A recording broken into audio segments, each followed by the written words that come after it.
ओम शांति। आज 19 अगस्त 2022 के साकार मधुर महावाक्य हैं।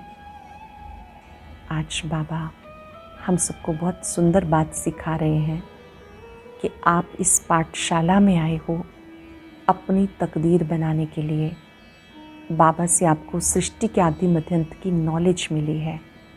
अब उस नॉलेज का सिमरण करके आपको सदा हर्षित रहना है। इस पाठशाला में आप अपनी बहुत ऊंची तकदीर बनाते हो। पाठशाला में अच्छी रीति पढ़ना होता है। पढ़ाई के लिए कोई भी बहाना नहीं देना। जो बच्चे अच्छी रीति पढ़ते हैं वही भविष्य में ऊंच पद पाते हैं। बाबा आते हैं तो आदि मध्य अंत में हम सबको ये बात बताते हैं कि ब्रह्मा का दिन कौन सा है और रात कौन सी है। साथ साथ बाबा अपना स्वयं का परिचय भी देते हैं। जिन बच्चों की बुद्धि बाप पर टिक जाती है उन्हीं की तकदीर 21 जन्मों के लिए चमक जाती है। जब बाबा के बनते हैं, बाबा को पहचानते हैं, तो बाबा से बुद्धि योग जुट जाता है। बाबा कहते ये 5 विकार आपकी परीक्षा लेते रहेंगे। आपको जरा भी इनसे डरना नहीं। माया बार बार आपको विचलित करेगी। आपको एक बाबा की याद से माया जीत बनना है। योग बल से, ज्ञान बल से माया को जीतना है, हारना नहीं है। याद दिलाया बाबा ने, आप ही देवी देवता थे, आपको फिर से बनना है। जो ब्राह्मण बनेंगे वो ही फिर से देवता बनेंगे। पहले सच्चा और पक्का ब्राह्मण बनना है। अव्य विचारी याद में रहना है। ये पाठ पक्का करना है। मेरा तो एक बाबा, दूसरा ना कोई। सुनते हैं बाबा के मधुर बोल, बाबा के शब्दों में। बाबा ने कहा, मीठे बच्चे, अभी तुम्हें सारे विश्व के आदि मध्यांत की रोशनी मिली है। तुम ज्ञान को बुद्धि में रख सदा हर्षित रहो। तुम्हें सारे विश्व के आदि मध्यांत की रोशनी मिली है। तुम ज्ञान को बुद्धि में रख सदा हर्षित रहो। क्वेश्चन, अब तुम बच्चे बहुत ज़बरदस्त तकदीर बना रहे हो। कौन सी और कैसे? तुम बच्चों की ज़बरदस्त तकदीर कौन सी बन रही है और कैसे? अब तुम श्रीमत पर चल। 21 जन्म के लिए बाप से बेहद का वर्षा ले रहे हो। श्रीमत पर चलकर 21 जन्मों के लिए बाबा से बेहद का वर्षा ले रहे हो। श्रीमत पर तुम्हारी सब मनोकामनाएं पूरी हो रही हैं। ये तुम्हारी ज़बरदस्त तकदीर है। तुम 84 जन्म लेने वाले बच्चे ही चक्र लगाकर अभी ब्राह्मण बने हो, फिर देवता बनेंगे। ऊंची तकदीर तब बनती है, अंडरलाइन करेंगे, ऊंची तकदीर तब बनती है जब बुद्धि योग बल, ज्ञान बल से माया रावण पर जीत पाते हो। तुम्हारी बुद्धि में है। हम बाबा के पास आए हैं अपनी तकदीर बनाने के लिए, अर्थात लक्ष्मी नारायण पद पाने के लिए। गीता तकदीर जगाकर आई हूँ। ओम शांति। ये भगवान की पाठशाला है। ये है ही भगवानुवाच बच्चों प्रति। गीत की पहली लाइन है, तकदीर जगाकर आई हूँ। इस ईश्वरी पाठशाला व बेहद बाप की पाठशाला में आए हो। भगवान तो एक को ही कहा जाता है। भगवान अनेक नहीं होते। सब आत्माओं का बाप एक है। अब एक बाप अनेक बच्चों का ये है संगठन व मेला। एक बाप अनेक बच्चों का ये है संगठन व मेला। ज्ञान सागर और ज्ञान नदियाँ। पानी के सागर को ज्ञान सागर नहीं कहेंगे। ज्ञान सागर से ज्ञान नदियाँ निकलती हैं, उनका ये मेला है। वो है भक्ति, ये है ज्ञान। ज्ञान को कहा जाता ब्रह्मा का दिन, सतयुग। ज्ञान को कहा जाता दिन, सतयुग और त्रेता। भक्ति है रात, द्वापर कलयुग। सतयुग त्रेता में है ही सदगति, सुख धाम में जाना होता। सदगति तो एक बाप ही करेंगे, वह सदगति दाता। तुम्हारी अब सदगति हो रही है, अर्थात पतित से पावन बन रहे हो। सदगति हो रही है अर्थात पतित से पावन बन रहे हो। राजयोग सीख तमो प्रधान से सतो प्रधान बन रहे हो। सतो प्रधान बनेंगे तब स्वर्ग में जाएंगे। फिर सतो से तमो में तुम कैसे आते हो, ये भी चक्र है। भारत स्वर्ग था, उसमें लक्ष्मी नारायण का राज्य था, अभी तक भी मंदिर आदि बनाते रहते। सतयुग में ये थे ज़रूर, अभी तो कलयुग है। सतयुग में यथा महाराजा महारानी तथा प्रजा पावन थे। लक्ष्मी नारायण को महाराजा महारानी कहा जाता। बचपन में महाराज कुमार श्री कृष्ण, महाराज कुमारी राधे थी। आज कहते कृष्ण जन्माष्टमी है। अब अष्टमी क्यों कहते हैं? शास्त्रों का भी जो सार है वो तुम्हें समझाया जाता। चित्रों में दिखाते विष्णु की नाभि से ब्रह्मा निकला। ऐसे नहीं कि विष्णु बैठ ब्रह्मा द्वारा शास्त्रों का सार समझाते, नहीं। परम पिता परमात्मा शिव परम धाम से आकर ब्रह्मा तन का आधार ले तुम्हें ये राज समझाते हैं। मनुष्य इतनी मेहनत करते हैं, भक्ति करते हैं, मिलता कुछ भी नहीं। इसलिए भगवान कहते जब भक्ति पूरी होती है तब मैं आता हूँ, क्योंकि तुम्हारी दुर्गति पूरी हो जाती है। सतयुग त्रेता में तुम अपना राजभाग पाते हो, सूर्यवंशी चंद्रवंशी, फिर तुम गिरते जाते हो। ये सब बुद्धि में याद रखना है। तुम बच्चों को अब सारे विश्व के आदि मध्यंत की रोशनी मिली है और किसी की बुद्धि में रोशनी नहीं है। तुम जानते हो सबसे ऊपर है शिव बाबा, पीछे सूक्ष्म वतन में ब्रह्मा विष्णु शंकर, स्थूल वतन में है ये मनुष्य सृष्टि। मनुष्य सृष्टि में भी पहले पहले जगत अम्बा जगत पिता नाम गाया हुआ है। सूक्ष्म वतन में सिर्फ ब्रह्मा ही दिखाते, उनको कहेंगे ब्रह्मा देवताय नमः, विष्णु देवताय नमः। यहाँ जो ये ब्रह्मा सरस्वती हैं, ये कौन है? ब्रह्मा की बहुत महिमा है। ब्रह्मा की बेटी तो तुम भी हो। प्रजापिता तो जरूर यहाँ होगा, सूक्ष्म वतन में तो नहीं होगा। बाप तो प्रजापिता के द्वारा ही ज्ञान देते हैं। विष्णु को और शंकर को ज्ञान सागर नहीं कहा जाता। बाप को तो श्री श्री कहा जाता। वह श्रेष्ठ ते श्रेष्ठ, ऊंच ते ऊंच भगवान। वह फिर रचना रचते हैं। श्री राधे श्री कृष्ण वो स्वयंवर के बाद क्या बनते हैं? महाराजा श्री नारायण, महारानी श्री लक्ष्मी। सतयुग में उनका राज्य चलता है। सतयुग में राम सीता का राज्य है। स्वर्ग सतयुग को कहा जाता, फिर 2 कला कम हो जाती। 16 कला से 14 कला में आ गए। फिर द्वापर से भक्ति मार्ग शुरू होता। अब बाबा कहते मैं तुम बच्चों को सदगति में ले जाता हूँ। भारत पावन था, फिर पतित किसने बनाया? पावन था, पतित किसने बनाया? रावण ने। इसलिए मुझे कल्प कल्प आना होता है, पतितों को आकर पावन बनाना होता है। तुम ही आए हो तकदीर बनाने, अर्थात विश्व का मालिक बनाने। बाप समझाते ये बुद्धि में रखो, तुम ही देवी देवता थे, अब ब्राह्मण बने हो, फिर देवता बनेंगे। ये बाजोली है, पहले पहले है चोटी, उसके ऊपर में है शिव बाबा।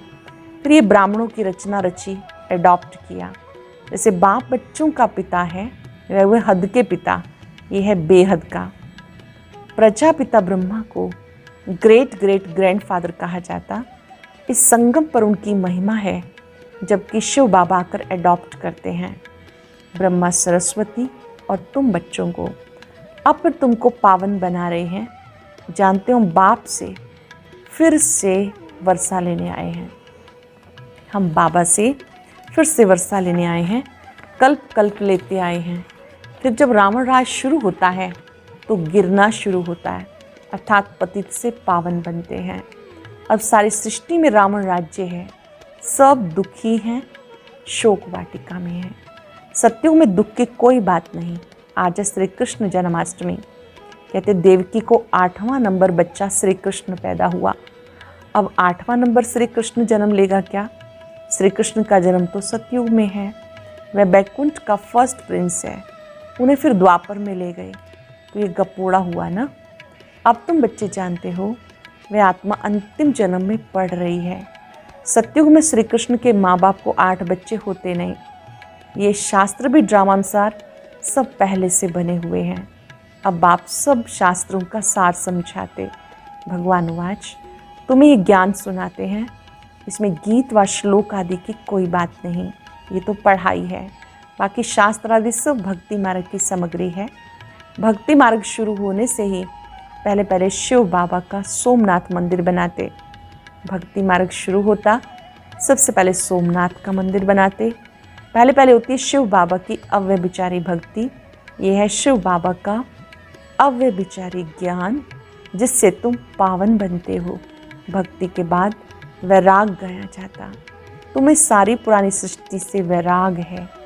पुरानी सृष्टि जरूर विनाश हो, तब फिर स्थापन हो। ये नहीं, वही महाभारत लड़ाई है जो कल्प पहले भी हुई थी। मूसल आदि नेचुरल कैलेमिटीज जो हुई थी फिर होनी है। मिसाइल्स आदि जो पहले बने थे, प्राकृतिक आपदाएं जो पहले भी आई थी फिर भी आनी है। देवताएं कभी पति दुनिया पर पैर नहीं रखते, महालक्ष्मी का आह्वान करते हैं, हर वर्ष उससे धन मांगते हैं। लक्ष्मी नारायण दोनों इकट्ठे हैं। महालक्ष्मी को 4 भुजा दिखाते, दीपमाला पर उनकी पूजा करते हैं। हर वर्ष भारतवासी भीख मांगते हैं। यह है विष्णु के 2 रूप। मनुष्य इन बातों को नहीं जानते। इस समय प्रजापिता आदिदेव और जगत अम्बा आदि देवी, अभी श्रीमत पर तुम्हारी मनोकामनाएं पूर्ण होती हैं। 21 जन्म के लिए तुम राजभाग पाते हो। ये ब्रह्मा है साकारी पिता, शिव बाबा है निराकारी पिता। ब्रह्मा साकारी पिता, शिव बाबा है निराकारी पिता। वर्षा तुमको उनसे मिलना है, वह स्वर्ग का रचयिता। तुम 21 जन्मों के लिए वर्षा पा रहे हो। कितनी जबरदस्त तकदीर है, ये भी जानते हो। आएंगे यहाँ वही जिन्होंने 84 का चक्र लगाया, वही आकर ब्राह्मण बनेंगे, ब्राह्मण ही देवता बनेंगे। अब तुम बच्चे किसकी जयंती मनाएंगे? तुम्हें लक्ष्मी नारायण की मनानी पड़ेगी, ज्ञान सहित। वह छोटेपन में है राधे कृष्ण, तो दोनों की मनानी पड़े। सिर्फ कृष्ण की क्यों? वो तो कृष्ण को द्वापर में ले गए। राधे कृष्ण तो दोनों अलग अलग घर के हैं, फिर मिलते हैं तो दोनों की इकट्ठे मनानी चाहिए। नहीं तो समझते नहीं कि कृष्ण का जन्म कब हुआ। तुम और समझते हो श्री कृष्ण का जन्म सतयुग आदि में हुआ था। राधे का भी सतयुग आदि में कहेंगे करके 2-4 वर्ष का अंतर होगा। तुम्हारे लिए सबसे सर्वोत्तम तो है शिव जयंती। बस मेरा तो एक शिव बाबा, दूसरा ना कोई। सर्वोत्तम है शिव जयंती, बस मेरा तो एक शिव बाबा, दूसरा ना कोई। तुम अब देवता बन रहे हो, लक्ष्मी नारायण राम सीता बन रहे हो। ये भी समझाया राम सीता को क्षत्रिय चंद्रवंशी क्यों कहा जाता। जो नापास होते हैं वो चंद्रवंशी घराने में जाते हैं। यह माया के साथ युद्ध, रावण पर विजय प्राप्त करते हो। तुम युद्ध के मैदान में हो। रावण पर, 5 विकारों पर आप जीत प्राप्त करते हो। इस समय युद्ध के मैदान में हो। बाकी पांडवों कौरवों की लड़ाई है नहीं, तुम्हें माया पर जीत पानी है। बाबा आत्माओं को कहते, माम एकम याद करो तो तुम्हारे विक्रम विनाश होंगे। केवल एक मुझे याद करो तो विक्रम विनाश होंगे। अंडरलाइन करेंगे कि पापों का बोझा केवल तब उतरता है जब हम एक बाबा को प्यार से याद करते हैं। माया पर जीत हो जाएगी। बुद्धि योग बल, ज्ञान बल से माया पर विजय प्राप्त करनी है। भारत का प्राचीन योग बल मशहूर है, जिससे तुम रावण पर जीत पाकर राज्य लेते हो। बड़े से बड़ी तकदीर है ना। मुख्य बात है बेहद के बाप को 21 जन्म सदा सुख के वर्षे को याद करना है। बेहद के बाप को 21 जन्म सदा सुख के वर्षे को याद करना है। सेकंड में स्वर्ग की बादशाही। जब तक बाप की पहचान बुद्धि में नहीं बैठी तब तक समझ नहीं सकेंगे। बाबा की पहचान बुद्धि में बैठेगी तब सारा ज्ञान समझ में आएगा। निश्चय होगा तो ज्ञान समझ में आएगा। यहाँ कोई साधु संत नहीं, ना कोई गीता व शास्त्र आदि सुनाते हैं जैसे साधु लोग सुनाते हैं।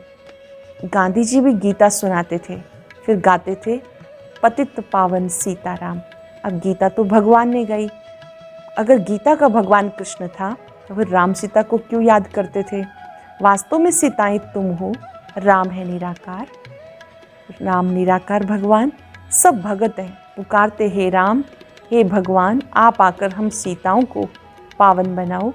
फिर रघुपति राघव राजा राम कह देते। सुनी सुनाई बात को पकड़ लिया। फिर गंगा को पतित पावनी क्यों कहते? भक्ति मार्ग में बहुत वहाँ जाते हैं, वर्ष वर्ष मेला लगता, वहाँ जाकर बैठते हैं। तुम बैठे हो ज्ञान सागर के पास, वह फिर पानी में जाकर स्नान करके आते। पावन तो बनते नहीं, पतित ही बनते आए। तुम तो अब ज्ञान मार्ग में हो, तुम अभी वहाँ नहीं जाएंगे। अभी बाबा कहते आप वहाँ नहीं जाएंगे। सच्चा सच्चा ये एक संगम है, जबकि आत्मा परमात्मा अलग रहे बहुकाल। परम पिता परमात्मा से बहुत समय से कौन बिछुड़ते हैं? वही जो पहले पहले सतयुग में थे। जरूर उनसे पहले भगवान मिलेंगे, पहले वही आएंगे। यहाँ जरूर पढ़ना पड़े। जो स्कूल में ही नहीं आएंगे वो क्या सुनेंगे? जो रोज आएंगे वही बाबा की बातें सुनेंगे। आएंगे ही नहीं तो सुनेंगे कैसे? गुए गुए पॉइंट्स कैसे समझेंगे? कोई कहते फुर्सत नहीं। बाबा कहते यह सच्ची कमाई, वह झूठी कमाई। तुम तो पदम पति बनते हो, बाकी इस समय यह तो झूठी साहूकारी है। भले कितने भी लखपति करोड़पति हैं, गवर्नमेंट भी उनसे कर्जा लेती है, परंतु यह सब झूठी माया, झूठी काया, झूठा सब संसार। बाबा बैठ समझाते, बच्चे तुम्हें कितना साहूकार बनाता हूँ। रावण ने तुम्हें कितना दुखी बना दिया, अब उस पर जीत पानी है। रावण ने दुखी बनाया, अब उस पर जीत पानी है। लड़ाई की कोई बात नहीं, लड़ाई से विश्व का मालिक नहीं बन सकते। तुम योग बल से विश्व का मालिक बनते हो। योग सिखाते हैं बाप, इनकी आत्मा भी सीखती है, ब्रह्मा की आत्मा भी सीखती है। बाप इनमें प्रवेश हो, तुम्हें ज्ञान सुनाते। कहते मैं जन्म पुनर्जन्म रहित हूँ। बाप बेहद का बाप है, तो बेहद का बाप समझाते तुमसे माया ने क्या क्या करा दिया। माया अर्थात 5 विकार। पहले आपसे इन्होंने क्या क्या कराया। तुम 5 भूतों के वश होते गए तो क्या हाल हो गया। तुम कितने धनवान थे, भक्ति मार्ग में फालतू खर्चा करते करते तुम्हारी क्या हालत हो गई। अब भक्ति के बाद भगवान आकर स्वर्ग की बादशाही देते हैं, इसलिए सदगति करने वाले बाप को आना होता है। अच्छा, मीठे मीठे सिक्के लगे बच्चों प्रति माता पिता बाप दादा का याद प्यार गुड मॉर्निंग। रूहानी बाप की रूहानी बच्चों को नमस्ते। रूहानी बच्चों की रूहानी बाप दादा को नमस्ते, गुड मॉर्निंग। शुक्रिया बाबा, शुक्रिया। धारणा के लिए सार। पहले पॉइंट है, पद्मा पदम पति बनने के लिए सच्ची कमाई करनी है। पढ़ाई में समय का बहाना नहीं देना। ऐसे नहीं पढ़ाई के लिए फुर्सत नहीं, रोज पढ़ना जरूर है। एक बाप की अव्यभिचारी याद में रह आत्मा को सतो प्रधान बनाना है। मेरा तो एक शिव बाबा, दूसरा ना कोई, ये पाठ पक्का करना है। मेरा तो एक शिव बाबा, दूसरा ना कोई, ये पाठ पक्का करना है। वरदान है सदा एक बाप के स्नेह में समाये हुए, सर्व प्राप्तियों में संपन्न और संतुष्ट भव। सदा एक बाप के स्नेह में समाये हुए, सर्व प्राप्तियों में संपन्न और संतुष्ट भव। जो बच्चे सदा एक बाप के स्नेह में समाये हुए हैं, बाप उनसे जुदा नहीं, वो बाप से जुदा नहीं। हर समय बाप के स्नेह के रिटर्न में सर्व प्राप्तियों से संपन्न और संतुष्ट रहते हैं, इसलिए उन्हें और किसी भी प्रकार का सहारा आकर्षित नहीं कर सकता। स्नेह में समाई हुई आत्माएं सदा सर्व प्राप्ति संपन्न होने के कारण सहज ही एक बाप, दूसरा न कोई, इस अनुभूति में रहती हैं। समाई हुई आत्माओं के लिए बाबा ही संसार है। जो बाबा के स्नेह में समाये रहते हैं वो अनुभव करते हैं बाबा ही संसार है। स्लोगन है, हद के मान शान के पीछे दौड़ लगाने की बजाय स्वमान में रहना ही श्रेष्ठ शान है। हद के मान शान के पीछे दौड़ लगाने की बजाय स्वमान में रहना ही श्रेष्ठ शान है। आज हम याद करेंगे, बाबा ही संसार है। मैंने बाबा से सब कुछ पाया है। मैं सर्व प्राप्तियों से संपन्न हूँ, संतुष्ट हूँ। हृदय के कोने कोने से आवाज आई, शुक्रिया बाबा, आपने मुझे सर्व प्राप्तियों से भरपूर किया है। सर्व प्राप्तियां मुझे भरपूरता का अनुभव करा रही हैं।